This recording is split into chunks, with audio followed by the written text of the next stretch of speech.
morning, good morning, good morning, good morning, everybody. Happy Easter. It is an exciting Easter Sunday. And, obviously we always do this stuff. So sorry for the disheveled look. I actually was upstairs. I had a hat on and then I didn't grab the hat when I came down, but whatever.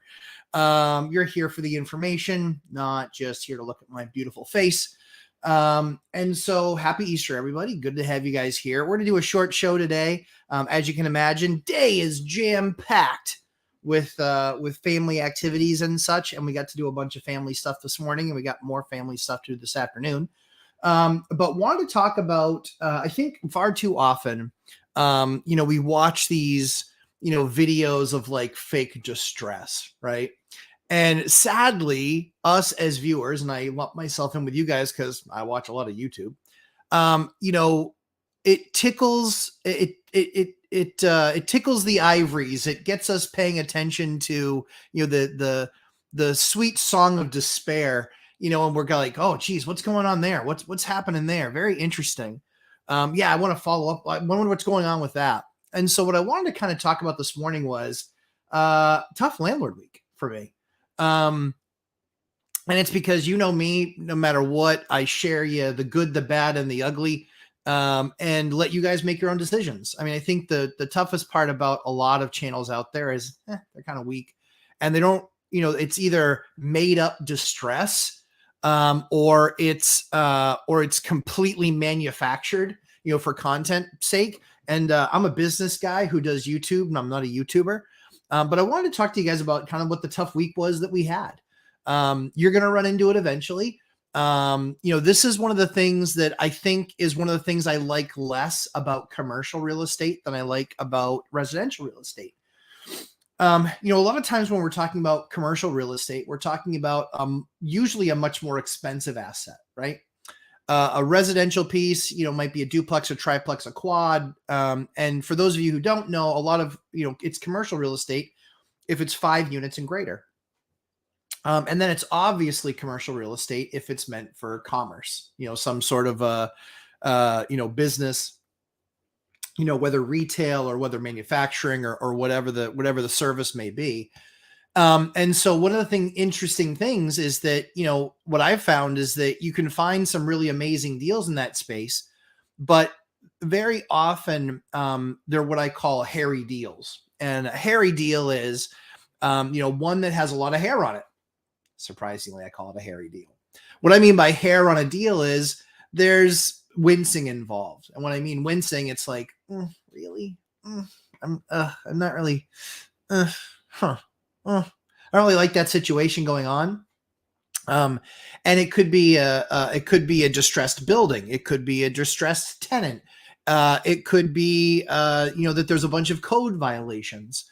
It could be any number of things that come with this distressed asset, or an asset period that you're like, it's not really the cleanest deal. And the reason it's not the cleanest deal, that's what makes it a hairy deal. And so as we look at some of those assets, as we look at some of the commercial stuff, the challenge that you'll have is you'll have deals that will have some hair on them. They might have one of those few things that I mentioned. It might be a bad owner. It might be a bad tenant, might be a bad asset. It might be in trouble with the city, any number of these things. And so the reason I say it was, it's kind of a tough week was usually the difference between that residential and commercial side is residential. It's usually a tenant. The fact of the matter is with that tenant, they aren't going to come with a team, if you will. You come with a team, and that team is lawyers. It's property managers, it's brokers, it's bankers. There's usually a lot more people, more in depth, more involved in those commercial size, in those commercial type of deals. So as you guys know, I'd recently bought an asset, and we were going through an eviction with the tenant.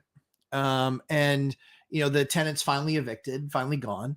But it was a tough week because it's not done, landlord to tenant. It's done through attorneys. And so it's my attorney to her attorney back to my attorney. And then, schedule walkthroughs and rules not being followed or the interpretation of rules not being followed and all this kind of just noise. When it's all said and done, this is one of the reasons that we teach in the course. Yeah, you need to get you need to get somebody, you need to get an attorney on retainer. And the reason that you need to get that attorney on retainer is you need to make sure that you're doing things the right way and following the rules. You are absolutely outmatched if the other side has an attorney and you don't. You just are. And so for me, I'd rather spend the money and invest the money, quite frankly, investing it in making sure I get the best outcome possible. I just want the rules followed. I just want the process followed. And then we'll follow through and carry through to the end. And obviously, get our end result. So in this particular case, this was an asset that I had purchased. It was what I would call a hairy deal. There were a lot of moving parts to it. There was litigation that was already ongoing when I purchased the deal. But again, it's how committed are you to getting to an end result and getting to an end result where you can actually have the resource make an impact or the asset make an impact. So I'm excited to tell you guys that, yeah, it was a big, big week. It was a tough week. It was a lot of phone calls with attorneys. It was it was walkthroughs with attorneys. It was all of this stuff. But I think what was, like I said, kind of most encouraging about it is that, we know that we're following the right path. We know we're doing the right thing, going through this attorney, having these conversations, making sure that there's no power to the unsaid word. There's a lot more things to get signed off on and agreed to and all of that sort of stuff. But at the end of the day, we're now free and clear. And we're ready for the next chapter. What's most exciting about about that next chapter is what the new company is going to do with the space, their vision for the space, their vision for serving the community. And that's something that's really exciting that you can really get behind. It's what I always talk to you guys about, which is it really comes down to the operators of the businesses that you're going to rent out to. It's the same, they're tenants. And so it's the same thing. We want to look and see kind of the whites of their eyes and see that, that they're in it for the haul and that they recognize what their responsibilities are. And that's what we're just super excited to be able to talk about with the new tenant going into the space is that we couldn't be more thrilled of who we got as a group and as a tenant. And we're even more excited about what they're going to do with the space. And what it's going to mean to the local economy and the local community, more the community than the economy. But it's really exciting. So I think one of the things I just want to encourage you with is that we can't guarantee, we can't guarantee that it's going to be smooth sailing. You will end up with evictions. You will end up with things that go to court. The thing that I constantly try and remind landlords about is you don't have to be wrong to be sued. And you don't have to be wrong to end up in court.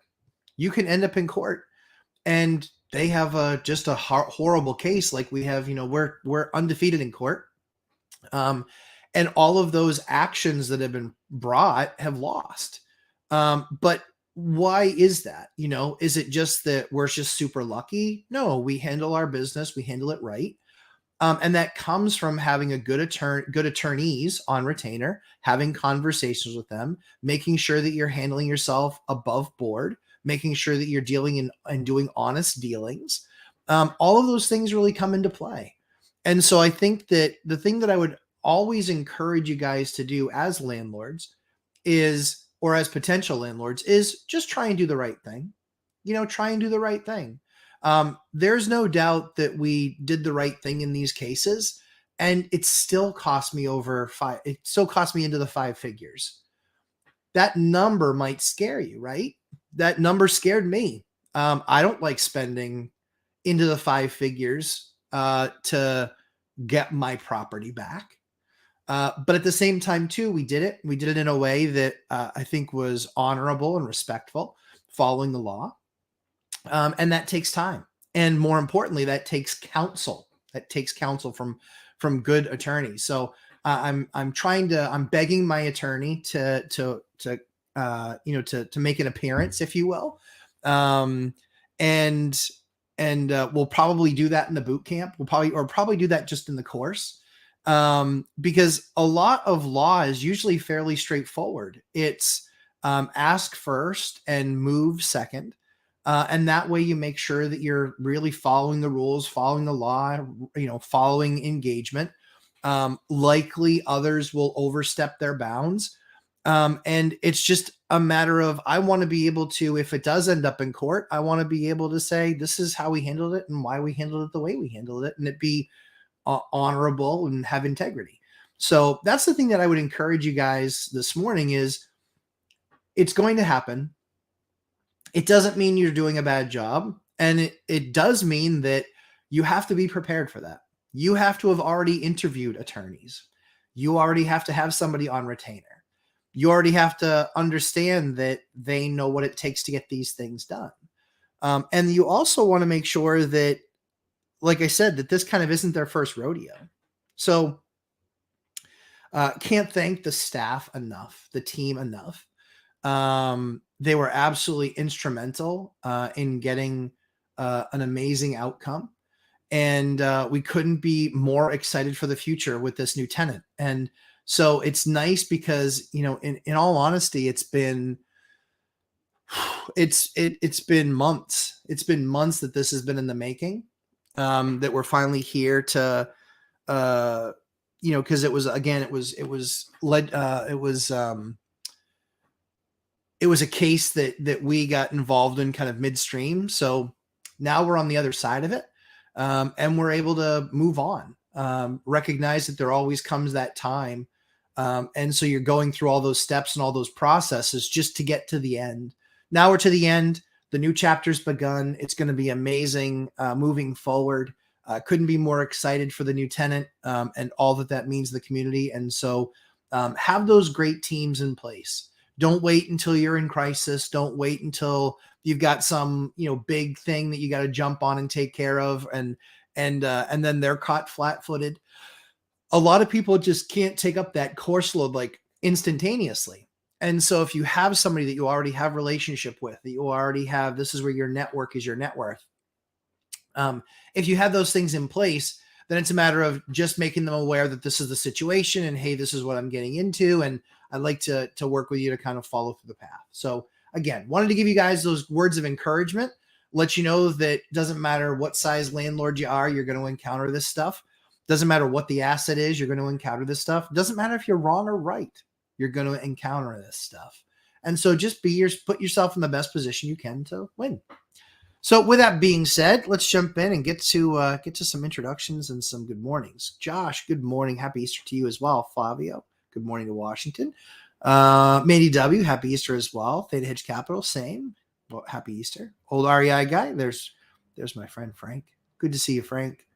Owen Schaefer, good morning. Happy Easter to you as well. Good morning, Fire and Ice. Happy Easter as well. If you guys didn't see, I actually did send a message to the portal today for boot camp. Not doing it today on Easter. We'll make it up. We can kind of talk about it next week.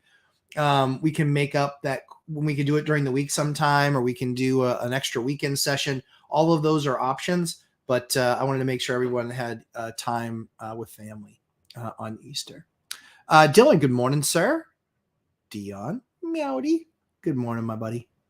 MJ, good morning. Here for the algorithm. Thanks, MJ. It was good boot camp last night. We did boot camp last night because it was Saturday. Dylan, hope this week's better. What all in a kitchen needs to its own dedicated circuit? Honestly, listen, I am honest and say it's a tough week. Does it leave me rattled? No. It's just landlording. It doesn't leave me rattled. Does it, have me lose sleep? No. It's just a process. But one of those things our good buddy Corby talks about is the swan, which is sleep well at night. I slept well at night. I have a great team in place. We understood what the next steps were at every step of the process. And now we're done. It's reconciled and we're on to the next. So that's what's most exciting about this is getting the book closed, getting the chapter closed, getting the victory. and being able to move on to the next, the next step. I won't say battle, because you're not always battling. Like sometimes you battle, but you're not always battling. You find as you get bigger, you'll battle more, or as you're a bad landlord, you'll battle more. For us, it's our size. We spent more money on attorney's fees this year than we have in our 21-year history. More this year in our 21-year history. And that's for a lot of stuff. It was for, some eviction stuff. It was for some court cases, that we were picking up and finishing off. It was for some planning and development stuff, because you need to have some attorneys for a lot of that work as well. So yeah, this is going to be our biggest year that we ever had with spending money with attorneys. It's going to be our biggest. Dylan, what all in a kitchen needs its own dedicated circuit? Well, you're going to be running a separate circuit for your stove. We run a separate circuit for the fridge. The dishwasher, we usually run a separate circuit for, and then you have GFCIs. You'll have GFCIs on the walls, within close to the water sources and such. Yeah. So there's a few dedicated circuits you're going to have there. We like to isolate those circuits, dishwasher on one, and stove obviously is on another, and fridge on another. Makes it really easy to go downstairs and trip a breaker, or for us to diagnose that way. It's a lot more difficult if everything's involved, and you're usually having to run. You can never have your stove on the same line. Dishwasher you can, but again, why? Like if you're wiring stuff and putting them, if you're doing a rehab or you're doing a brand new build, all that stuff, we have it on separate circuits. It just makes it a whole lot smarter and easier. Do you get AFCI and GFCI outlets, or AFCI and GFCI breakers? GFCI outlets for sure, but we'll also have in the panel, we'll have AFCI breakers. It depends. It depends on, kind of what it calls for. But, the purpose of that GFCI outlet is that it trips, as opposed to it tripping at the breaker, and then you have to go down and touch the breaker, but it's actually more immediate there at the switch. So that's what we do. We just follow code. So you have GFCIs around water. So you'll have a GFCI around your bathroom faucet. You'll have it around your kitchen sink. That's where we're going to put in the bathrooms and the kitchens is where you're usually going to use GFCIs. Miss K. Hi, Senya. Happy Easter. Dylan, what's the lifespan of copper wire and aluminum wire? What about receptacles and breakers? No idea the lifespan. I've never replaced I've never replaced wire because it wore out. Usually the difference is you have Romex or you have something called BX. BX is, aluminum wrapped. And a lot of times that's commercial application, but in the old days, it was something that they would use in a lot of residential application. However, it wasn't grounded. So there were only two wires in there. And so you usually, that's where you end up with a two-pronged outlet. But then you can swap those to a GFCI, ground that. That way you're not doing it actually at the panel and you're not having to change out the wire, but you still have the ability for that, essentially for that circuit to pop. Do you like flip switches or push downs? We use Decoras. That's what's called a paddle. So we use the paddles. Chris Culp, happy Easter. Thanks, Chris. You as well. Ned Tuck, solving problems is a great way to make money in real estate, but man, some of them are a pain. Ain't that the truth? And some of them are really expensive. Honestly, guys, that's one of the reasons I did the course. One of the reasons I made the course that I made was because I would have saved probably at least $1 million had I had my course and I used all the principles and lessons that I learned that I teach now. If I had learned those and I had all of that experience day one, because I had watched, 9 or 10 hours of video and spent 24 hours with an investor that had 20 years experience prior to me, I would have saved at least $1 million. there would have been a market that I wouldn't have gotten into. There would have been projects that I never would have done. There would have been upfront processes and systems that I would have put in place to do those things and manage the business a certain way when I was starting out. There would have been, not getting over leverage. There would have been how I better manage tenants. There would have been how I got a better lease.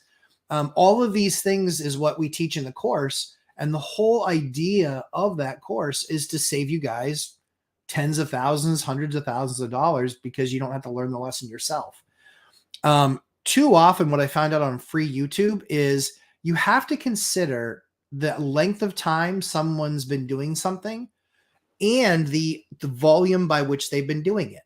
I see guys that have like 2 or 3 flips and they're talking about, and they're doing flipping videos. Give me an effing break.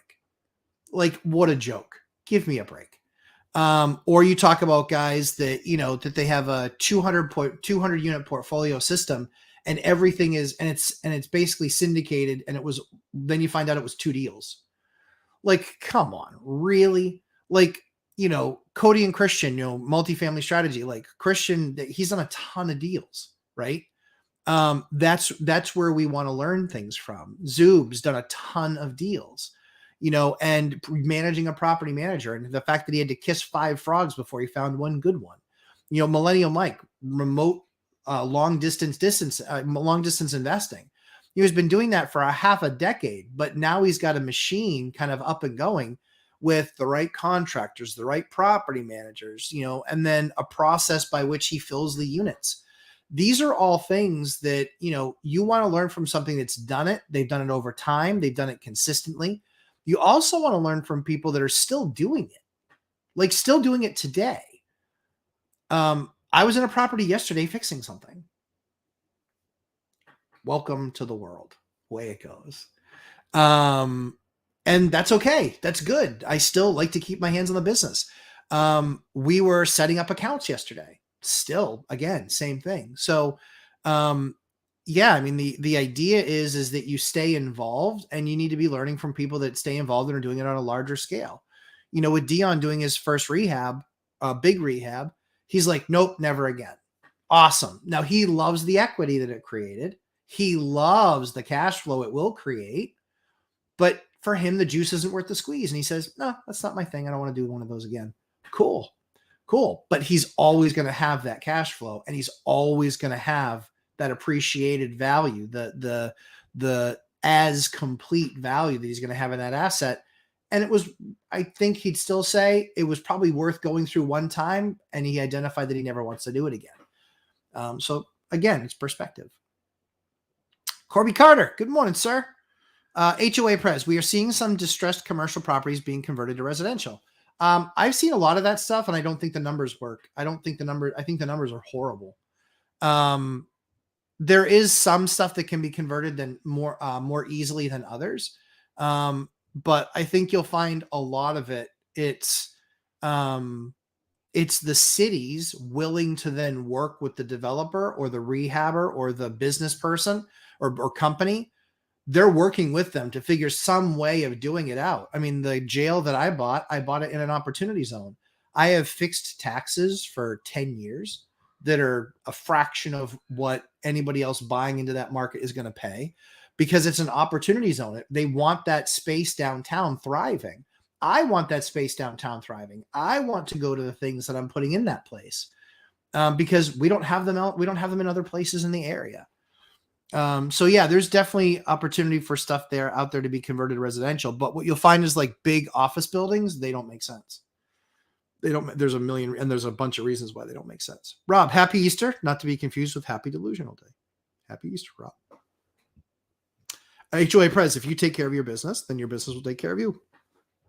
Largely speaking, it's about being prepared and understanding what you need to have to be prepared. That's the thing that a lot of people miss. A lot of people don't know that they need 8 out of the 10 things that we teach. They think they don't need those. They think they're not important because it hasn't come up yet. Okay. Enjoy having it come up and watching it absolutely gut you financially. That's the concern, right? That's why I purposefully made the course as inexpensive as I did. It's expensive. Don't get me wrong. It's inexpensive based on the value. I'm a value guy. How much money is that going to save somebody? We hear every single week how people that haven't even completed the course, they're like, holy cow. I mean, I'm getting $500 more a month in rent because of how we understood the rent box. That's $6,000 more a year. Guess what? Triple the price of what the boot camp and the course cost. That's a big win. Yeah, that's funny. Somebody sent me a funny text message. Icky.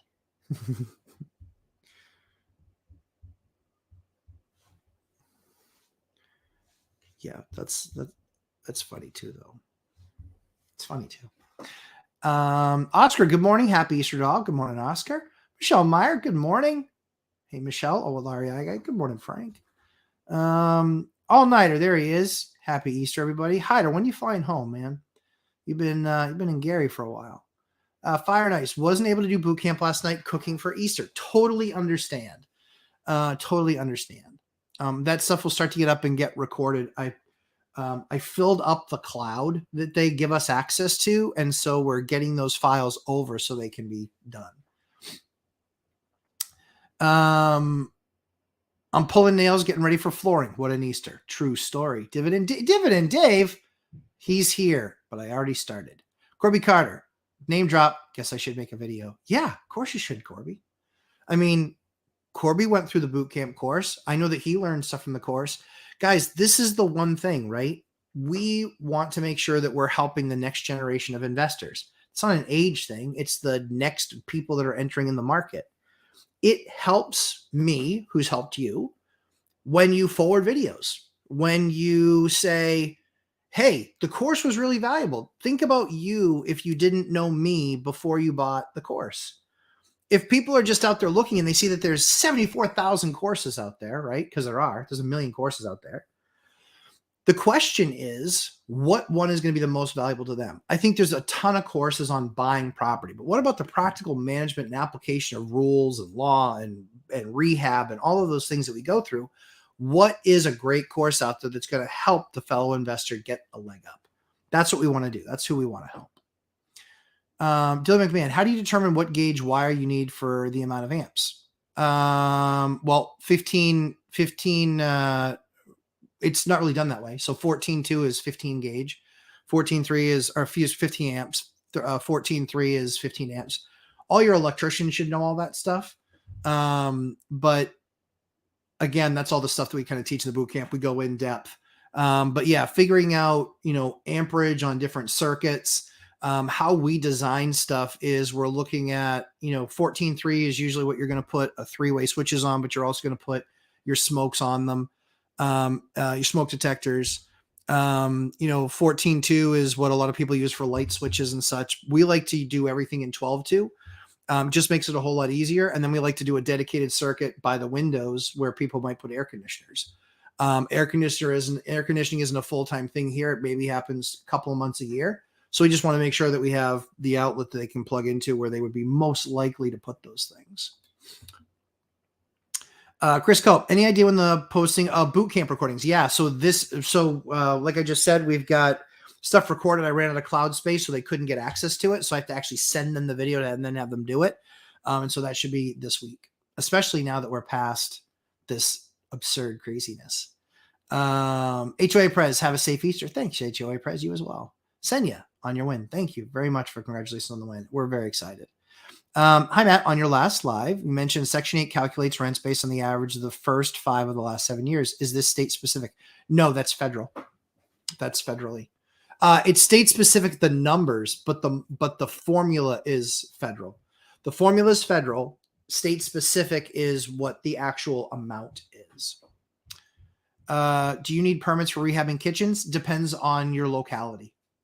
So depends on also what you're calling rehabbing a kitchen. Some people believe that replacing the cabinets in kind is a permit's not needed. Some people believe, some states say that if you're the one that does it in a property that you live in, then no. Some say if it's an investment property that you don't live in, and it's just an investment property that you do have to pull a permit. So there's a bunch of rules around that, and that's all very state specific, area specific. Craig Kamen, I wasn't going to make it for boot camp today. That's why I canceled it. I knew that a number of people weren't going to be able to make it, and I want to make sure we get the most out of it so everybody can participate. Fire and Ice attended a local landlord association meeting who had an attorney as a guest speaker. I'm pretty sure it was eye-opening to everyone upstate New York. Very important. That's why I have attorneys on retainer. I can call and I can ask them questions.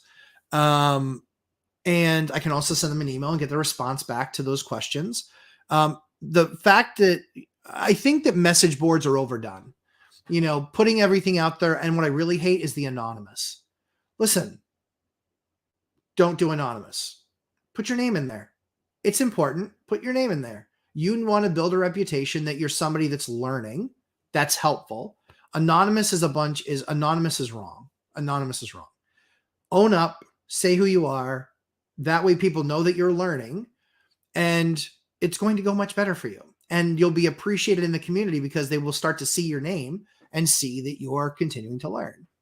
So yeah, absolutely. But yeah, people have no idea what attorneys see. And I see what a lot of attorneys see because I talk to a lot of attorneys. JNYC. Morning, guys. Happy Easter. Morning, JNYC. Happy Easter to you. Dylan McMahon, how much time do you give for a rent bump? How long do you wait to lower rent on a vacant unit? Situational. Rent bumps, sometimes it's once a year, sometimes it's every other year. And reduction depends on what response I'm seeing, the frequency of response. Again, that's kind of all stuff. We actually covered that last night for probably 20, 30 minutes last night. We covered that, just kind of walking through what everybody was experiencing and then kind of talking through that. And that's why the boot camp's so valuable. Old REI guy. Hi, Julie. Hi. Let's see. Dylan McMahon. If a tenant has complaints, what's your process step by step? Well, we have a portal. They post the complaint, and it depends on what the complaint is. If it's an emergency, gas, fire, flood, or blood, we're there. We drop whatever we're doing and we get there. The team does. If it's something outside of that, then they wait their turn. Yep, they wait their turn based on the group getting through the rest of the items in the list. Martin Properties. What's up, everybody? Beautiful day in Washington. Great day for yard work. Well, enjoy that. It's still quite cold here, so we will not be doing yard work. Dylan McMahon, do you replace AC filters for people? It depends. Again, depends on the unit. Depends on what kind of an AC unit it is. Down in Houston, it's going to be all central air. Up here in the Northeast, it's going to be mostly air conditioners, separate wall units that get put in because you got to take them in the wintertime. You got to take them in the fall even. Spring and fall, it can still get pretty chilly. So you take those air conditioners in. And, that thing clogging up or being their issue, that's on them. And then for central air, yeah, if it's a centralized system, we do it. Unless it's like a commercial lease where in a lot of cases we tell them that we want to see that they actually have a maintenance contract in place. Dylan, do you only let tenants in that have tenant insurance? Nope. We recommend it in the lease. But so long as we have a fire policy, that's fine. The only place that we require it is if you have a pet, then we want to make sure that you have insurance for that pet. Man, do you replace batteries in fire alarms or all electric? They're always battery backup. So they have their line that goes to them, which is basically in the electric system. It's got its own what's called harness that everything is linked together. That's why one goes off and then the other goes off and the other goes off.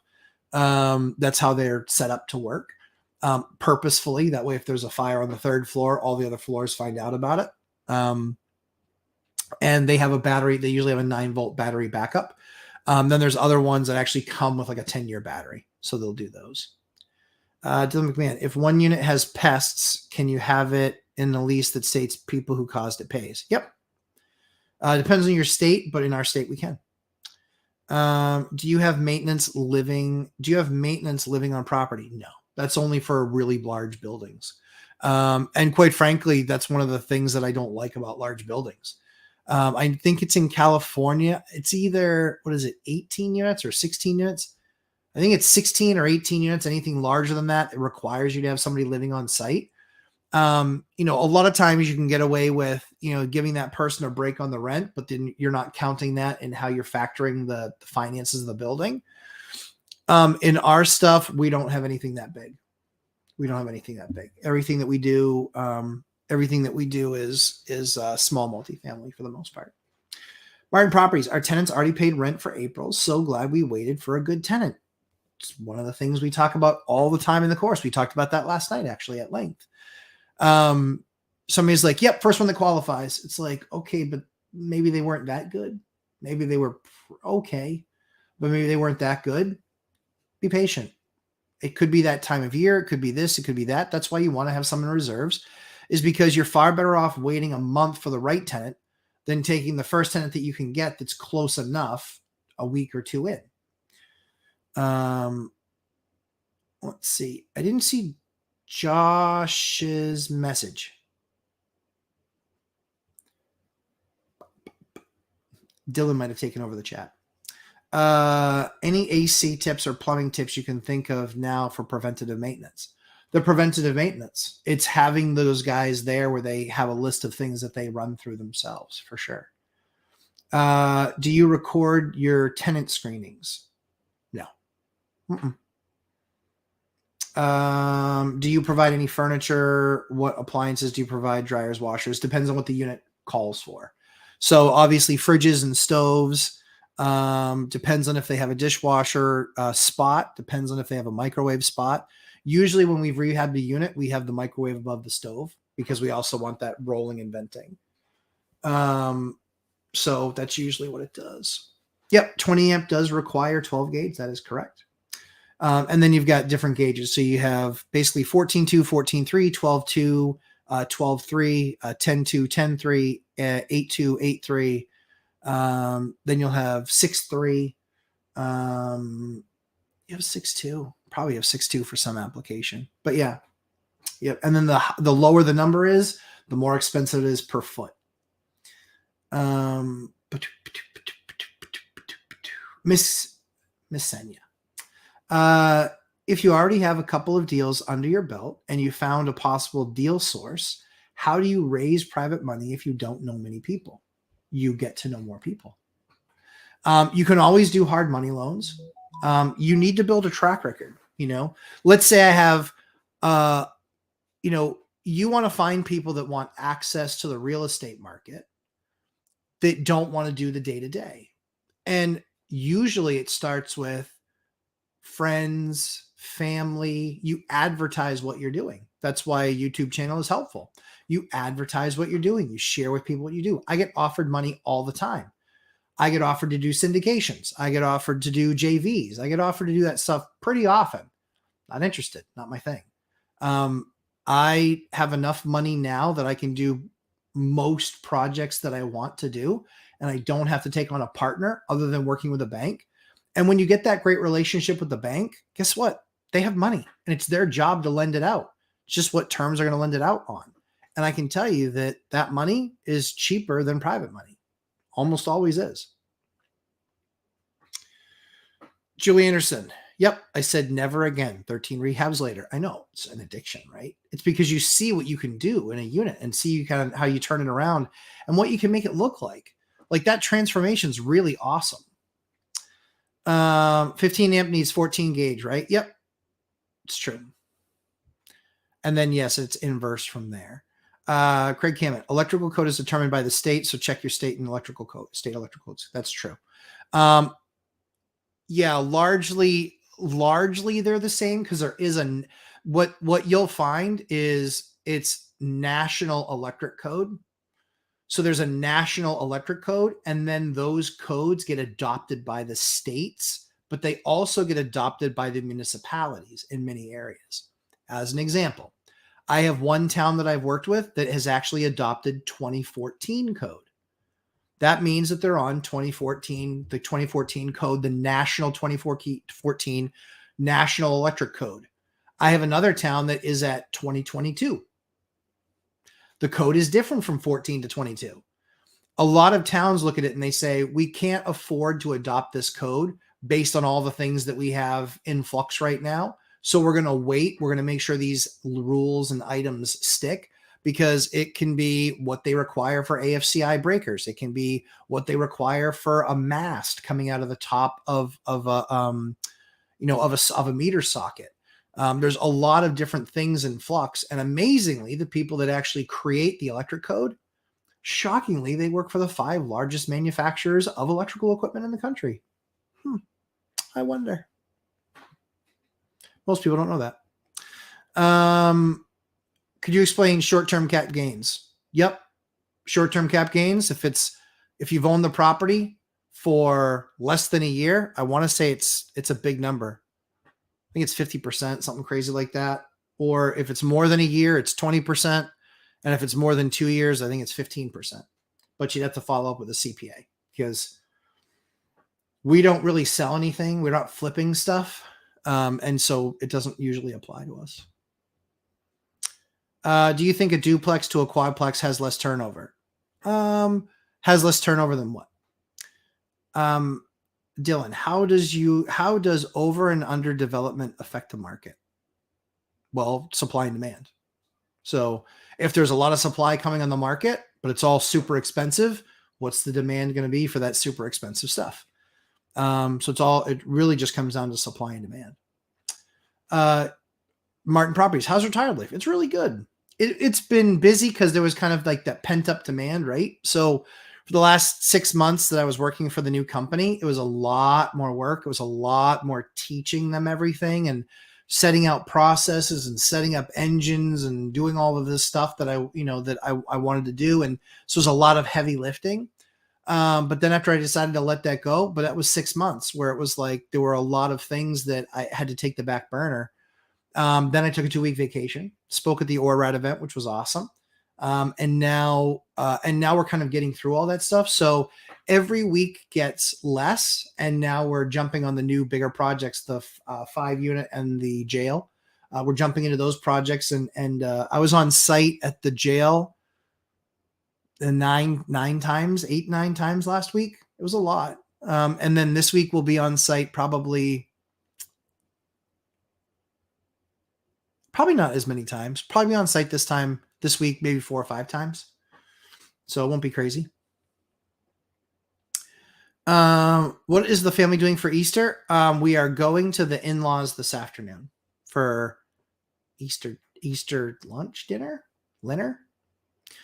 Martin Properties, how do you clean your hardwood floors in your units when a tenant moves out? So we'll use mop and glow. So it depends on how bad it is. First thing you do always vacuum and then mop. Then you see what the floor looks like. Then we'll try and use some mop and glow, see if that, works and brings it back. If not, then we'll actually hire somebody to do what's called screening, which is better than sanding. Screening is literally like a screen that they put on an orbital sander, but a big one, a walk around one. It'll actually take up just the layers. It'll basically take up the layers of the polyurethane. And then you get down to the actual wood. Now all the polyurethane is gone, which is the goal, because that's where all the scratches were. And then you repoly it. Sometimes you'll have really, really, really deep scratches where then you actually have to resand the floor. And that's obviously above and beyond normal wear and tear for sure.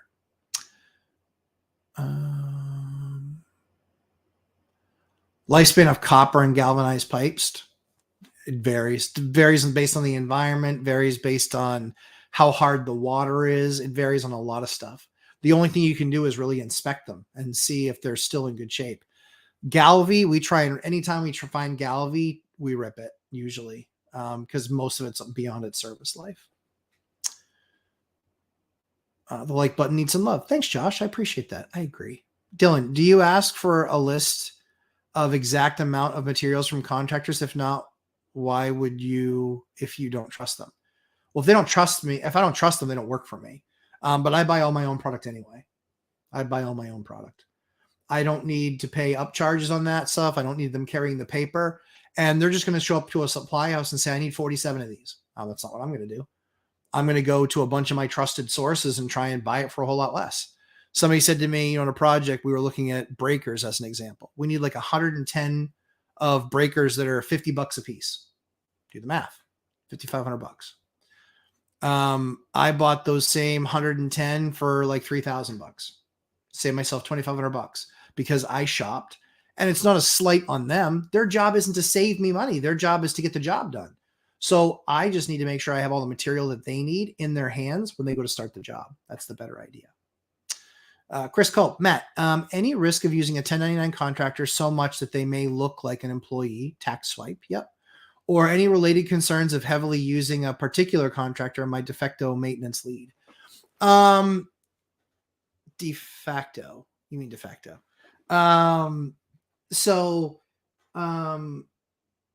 We've asked our accountant, and the thing is it's really just making sure that they're doing work for other people. If they've stopped doing work for other people, you probably want to start looking at what that might look like to make them an employee.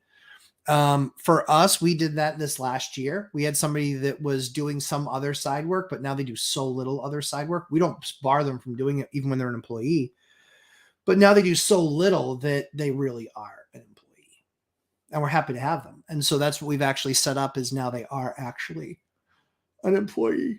Oh, excuse me. Martin Properties, I'd love to see some videos of your projects. We will be in some of those things. That's what last week's test was. From a live stream perspective, that's what the test was last week on StreamYard, actually being outside and walking that. We also didn't have we didn't have cable at that point. We had lost it from the storm. But yeah, we're going to be in the field some this week. Nothing pre-scheduled, I guess you could say, but we'll be doing stuff in the field where I've got a newer phone, still Android. And so, yeah, we're going to be walking some of those properties in the next week, actually. That's one of the reasons I'll be on site in one of them. So yeah, Martin Properties, you're exactly right. How do you establish relationships with local banks? Senya, you're awesome. Senior lenders, you figure out who the senior lender is online, but you have your pitch ready. This is who I am. This is what I do. This is how I do it. Here's how long I've been doing it. Here's my returns. Have those numbers ready at your head. Don't show up and throw up, because talent ain't selling, but you have those numbers ready and you weave them into the conversation, which is you introduce yourself. This is who I am. The reason for my call is, I know that you're a local bank. Typically, you won't know that they have $1 billion or $1.5 billion or $2 billion under assets under management. But you say, I'm working in this local area. I want to do things in the community. I know that your charter is the same, to do things in the community, of the community, for the community. That's the path that I'm heading down. Would like to understand what it would take to work with you guys, as I am an investor. I'm not going to live in any of these properties, but would like to understand what products you might have for an investor like me, where you can help me give back to the community. Likely they'll have a short conversation with you, and then they'll put you in touch with somebody that's then going to do some of the groundwork, but then they at least know your name. Then when you're going through that process, you call them and say, hey, I wanted to thank you again for putting me in touch with so-and-so. It's been going well. It's been going this, it's been going that and the other. And then you just kind of stay on the radar that way.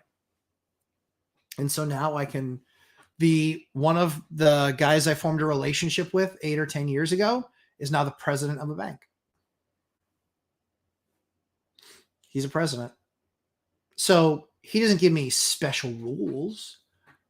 But when I'm having struggle with something, when I'm having a trouble understanding something, when I don't understand a process or a way that they're doing something, I can ask them. I can say, so I don't understand why this is happening. And quite frankly, the rep couldn't tell me. So I need to understand, is this how we're going to judge deals moving forward? I need to understand if this is something that has changed with your business, right? It's just like anything else. Do you want to talk to the person in charge? Or do you want to talk to the person that's doing what the person said that the person said that the person said, right? Do you want to be 5 steps away from that? Thank you. Very helpful. You're welcome, Senya. Senya, you're really dynamic and you're very smart. You can absolutely reach out to these folks. The only thing that I would do is, my only recommendation is, as you're going through that process with them, You want to make sure that you are kind of asking a question, um, and then understanding kind of what they're getting at, meaning that these very often they're not going to be asked the questions that we ask bankers. That happens pretty often. They don't answer those types of questions very often. We're different to them. The other thing too is that you can say, I've got a number of other investors that also invest in this area, and we're really looking to find the right bank locally, that really wants to support that work and be in the community and of the community. I had other banks walk away from me on a deal that I did, and the one bank, I talked to each of them the same way. One bank said, we really want to be a part of the community and do that with you. Awesome. It's been awesome. They've been a great bank through the entire process. And now we're actually going to finally start taking draws down on the budget. So it's exciting. Fire and Ice. Do you advertise any or all of your units as pet friendly? Are there any repercussions to using that phrase? We don't actually advertise either way. So for us, it's really much more dependent on the owner. Do you have insurance? What kind of dog is it? We want to open up the dialogue, because for us, there's breeds that our insurance policies restrict. That list moves. Cassidy Ironman. Hey, Cassidy. Any lumberjack level tips for installing a French drain on a concrete driveway? That's my answer to that. I've done it once. How did we do that?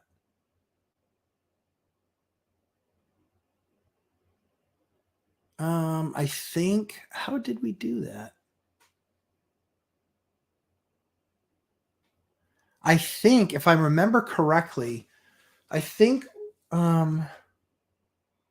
it depends on what the issue is that you're having. But for us, the issue that we were having was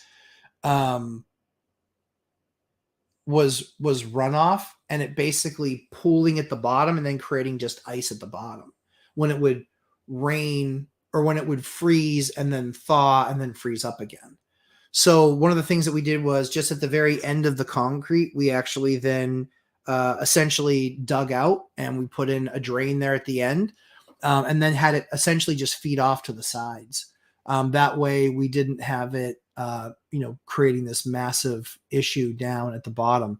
Depends on what you're going on, right? So in that particular area, there was a culvert in that area, which is basically the underground pipe that carries water. So it was already known as kind of a wet area that carries water. But if you give me more detail, I can probably give you a better answer. Dylan McMahon. So from quotes, do you get a list or you just know what you need? So it depends. Usually, so like staples as an example.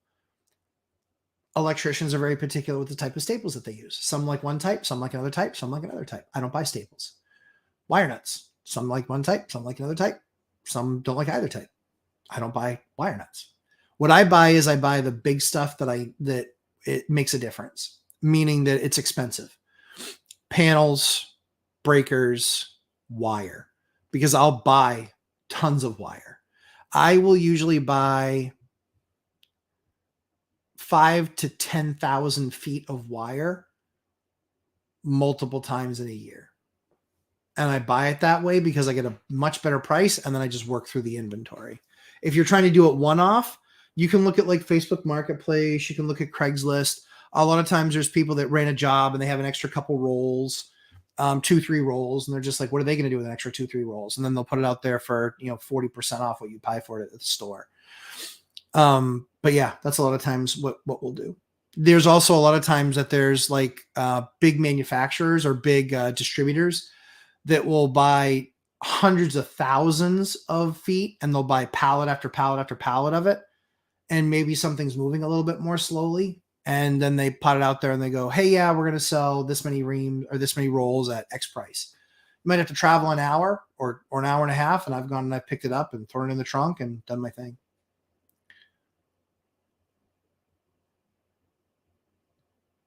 Let's see.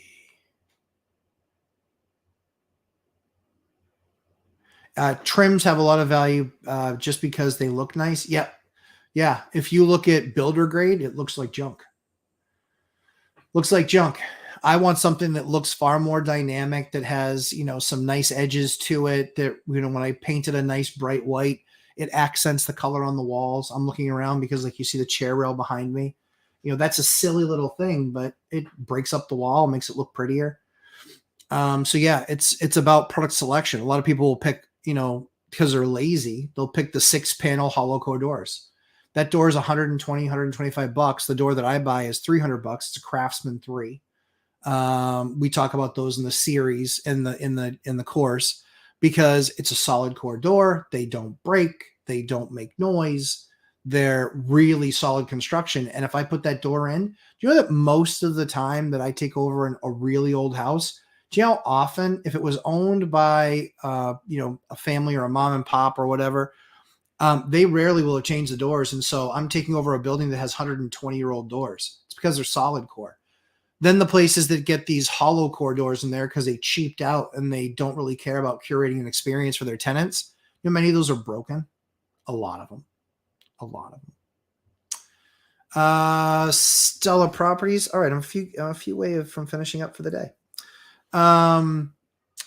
Recently switched out all AFCI breakers, multiple breakers tripping, and electrician advised to get rid of them. Any trouble with that? It's a code violation. Yeah. If you upgraded a panel and then you had AFCI breakers in there and then you took them out, it's a code violation. Yeah, technically. But I understand those breakers suck. They're ultra sensitive, and then you'll get a bad one. I'd say 1 out of every 20 is probably bad out of the box. So I just save those and I return them. That's it. Because there's usually some sort of a warranty on them. Brian, did you see the latest Ben Mala video? His son Vincent said commercial is to park 1031 money, multifamily is to make money. Did he accidentally drop a nugget? Yeah. I mean, it really, really depends. Ben Mala is an amazing, amazing investor. I'm a rounding error to him. He does deals larger than my entire portfolio multiple times a year. So Ben's just an absolute rock star. His son Vincent's a rock star. I think he doesn't get enough credit. I think Vincent's a baller, and he does a good job on a lot of these projects. But yeah, I mean, I'd say so. But they're not comparing small multifamily. I think the best thing about small investors is that the small multifamily deal can mean something to them. I wasn't looking to become like a hotel mogul. I wasn't looking to do 200-unit multifamily stuff. That wasn't what I was looking to do. I was looking to do small time assets where I could eventually be one of the best at it, and be one of the biggest with these small assets. But if tomorrow we got in some sort of financial trouble, even if the market had heavily corrected, I could still sell 10 of those properties tomorrow. I could. With a hotel or something like that, or a 200-bed multifamily, that's a lot more difficult asset to move, believe it or not, in certain regards. So, yeah, I think that there's a nugget there. I don't love commercial, and a lot of times they're long-term leases, but I don't know what happens when a big box store that had a multi-year lease, they've got tons of attorneys. I've got an attorney, but they've got 10 of them or 100 of them. And so can they get out of the lease, and what's that look like, and how easy is it for them to get out of the lease, and how much do they pay if they get out of the lease? And then what does that look like for cleanup of the store? Like, I don't have any experience in that regard, so I'm not really sure. Drop out and retire early. Hey, it's Lumberjack. How are you doing, sir? I'm doing well. My mother used to tell me that people with pets stay a lot longer because it's hard for them to move to another place. I think that used to be true. I think it's gotten a much better because of ESAs and things like that, emotional support animals and such. But that definitely used to be the case. What you'll more find is in the higher, newer stuff, that keeps them out of those type of assets. So if you have a nice asset that's not in a brand new building, that usually lends itself pretty well.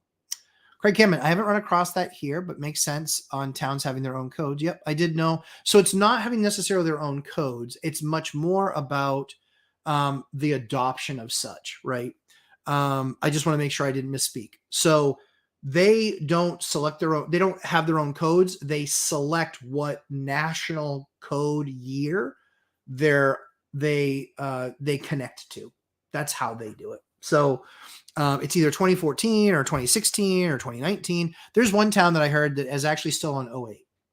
And it's because there's so many requirements after 08 that they're just like, we don't believe in we just can't do that. We don't have the workforce. We don't have the power. We don't have the manpower. We don't have all that we need to get there. What's the noise reduction thing you use called?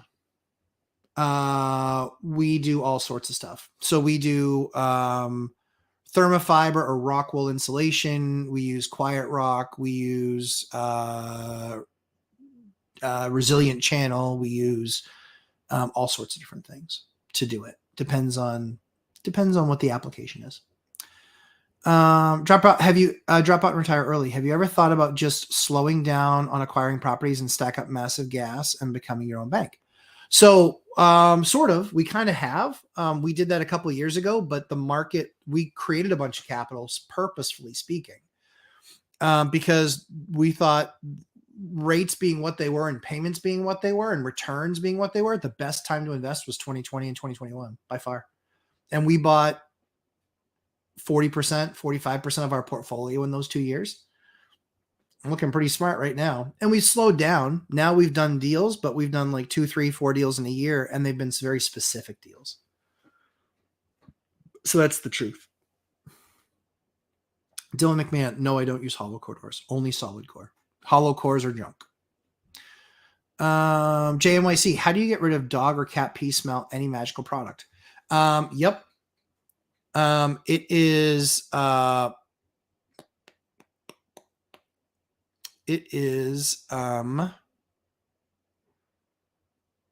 heck is it? We just did one. Oh, hydrogen peroxide.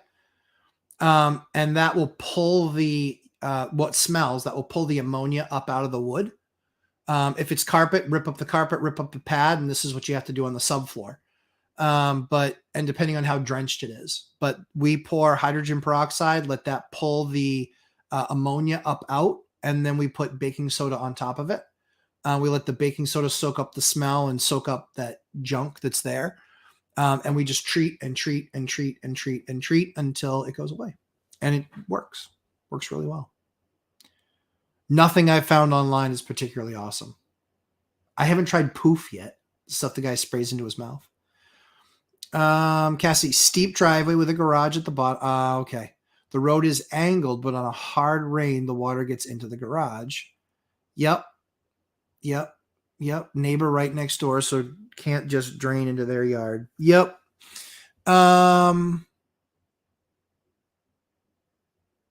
So if that's the case, I would probably excavate out a bunch of ground, put in a bunch of stone, and then have something there before it that allows that's like a grate or something that then has pipe that goes down into all of that stone.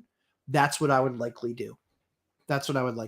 I've done that before as well, where we just were like, man, this thing just throws off a what ton of water. And so we've actually, excavated, dug up, and we've put the pipe into the ground where it was just a bunch of crushed stone, and that solved our problem, because it would seep into the ground much deeper. But that crushed stone gave water all this space to live. What I would make sure you do too is that make sure you have clean stone, that you're not putting it in there with all the stone dust and everything on it. That's what I would do. Dylan, do you use weaker water pressure? Don't know what you mean. How do you determine what type of drywall panels you want on new development? It depends on what the wall is and what our strategy is. Depends on if it's a busy road, not a busy road. Depends on a lot of things.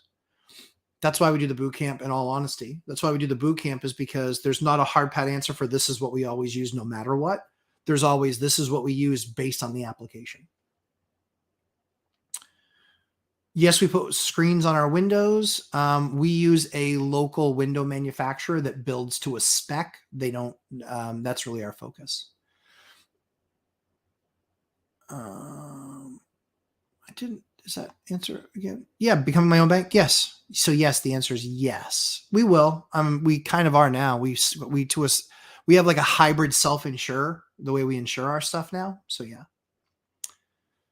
JNYC, I've had good luck with Bubba's enzyme cleaner. Interesting. What tips you have for energy efficiency? Buy energy efficient products. Energy Star Plus windows, proper insulation, insulation of pipes, picking what you're going to insulate, whether it's roof line or ceiling line, sealing off joist spaces. Or ridge beams and things like that in the basement. Do you have a master key to all your properties? Absolutely not. Wouldn't want anybody having that power. What type of countertops do you want in kitchen and bathroom workforce housing? Butcher block. Fire and ice. Ozone machine, cover stain primer. Yep. Ozone machine works really well. Yeah, you can rent them. They're also, you can buy them. We buy those for, a couple $1,000. The problem becomes if you're in a multifamily building, that stuff can cause issues. You typically need to get people out. All right. Do you say that you self-insure? No, we hybrid self-insure. So we really high deductibles where we have insurance for massive events, but where we have a very high deductible. So we save, I don't know, in the last 4 or 5 years, I think we saved about $400,000 in insurance costs. What city? Dover, New Hampshire is the biggest one that we're in. Martin Properties, you gave us some of that advice with hydrogen peroxide and baking soda. Worked great. Yeah, that's what I love. Yep. Again, landlord to landlord. This is what we do. When we've gotten a unit back that has cat pee smell, at first it's the smell of money to me when we buy something because no one else is going to want to tackle it. They're like, oh, I've heard it called cat pee smell. You can't get it out. Largely speaking, that's true. The last place that we did cat pee treatments, we did 23 of them. Yep. 23. It's a lot. Yep. Yeah. So Dylan, so how it is how it saved you money is you have a higher deductible. That means your rate for your insurance is less because they're not insuring to $500. They're insuring to 20,000. Christopher Leroy, last question, because I got to go upstairs and get ready to go to the in-laws. After an eviction, what are the determining factors that either you go or don't go after the tenant in civil action, wage garnishments, etc.? That's a fantastic question. In the past, it's always been time. And so now the numbers have gotten big enough where in some cases where it doesn't make sense to not go after them. It's fairly straightforward. This is what they owed. This is what they did. Here's all the reports. It was much more time, and having a W-2 job, I couldn't go handle that. Having an attorney handle it's kind of a lost cause because now I'm going to spend $1,500 or $2,000 for an attorney to do this work. Even if I hand it to them and go, here you go. Guess what? What's the likelihood I'm going to get that money back? Right. So it's spending more money after potentially a lost cause. Well, now if it's just time, it's something I want to get better at. So it's something we're going to do. We're going to spend more time. Are there really only 6 likes? Seriously, guys, 6 likes. Really, that hurts. Thank you, Corby, for looking at that. But yeah, so I would tell you that even now, even if they do, the challenge will be even wage garnishment. Do they have a job? Section 8 sometimes are the worst offenders of this and they don't have jobs. However, Section 8, depending on the group, they might actually pull their voucher. So they better make it right. So anyway, so we'll see. MJ5, great stuff from the North Shore of Mass. Thanks. Hey, great stuff, North Shore. MJ5. Where in the North Shore? That's the last question I'll ask. I see 22 likes. Still not enough. I agree, Hyder. Still not enough. There is tons of value here, people. If you guys could this week, what I'd love for you to do, because we want the community to grow, forward this to other landlords that you know and just say, hey, this is some of the stuff that he covers. if there's a particular topic that you guys want me to cover, we got the go bag one. I think it's going to be this week because I just finished a new go bag. Beverly. I know Beverly. Endicott College. I know Beverly. Very cool. Used to go to the North Shore Mall because that was the closest PF Chang's. Kid you not. And then they closed it. And that made me sad. Because they can't afford anything else in that mall. Well, maybe I could, but we're not going to spend money there. Guys, have an absolutely fantastic week. It was a pleasure hanging out with you guys. You'll see a video this week, and then still working on the lead course, and then almost wrapped up on the college one to put in everything. Thanks very much. Drop out and retire early. I'll share it with my thousands of friends. I don't have very many friends. I spend too much time in virtual world and being a landlord. Guys, have a fantastic week. It was a pleasure spending time with you all. Have a great Easter. Spend time with family, and we'll see you guys in the next one. Take care, everybody.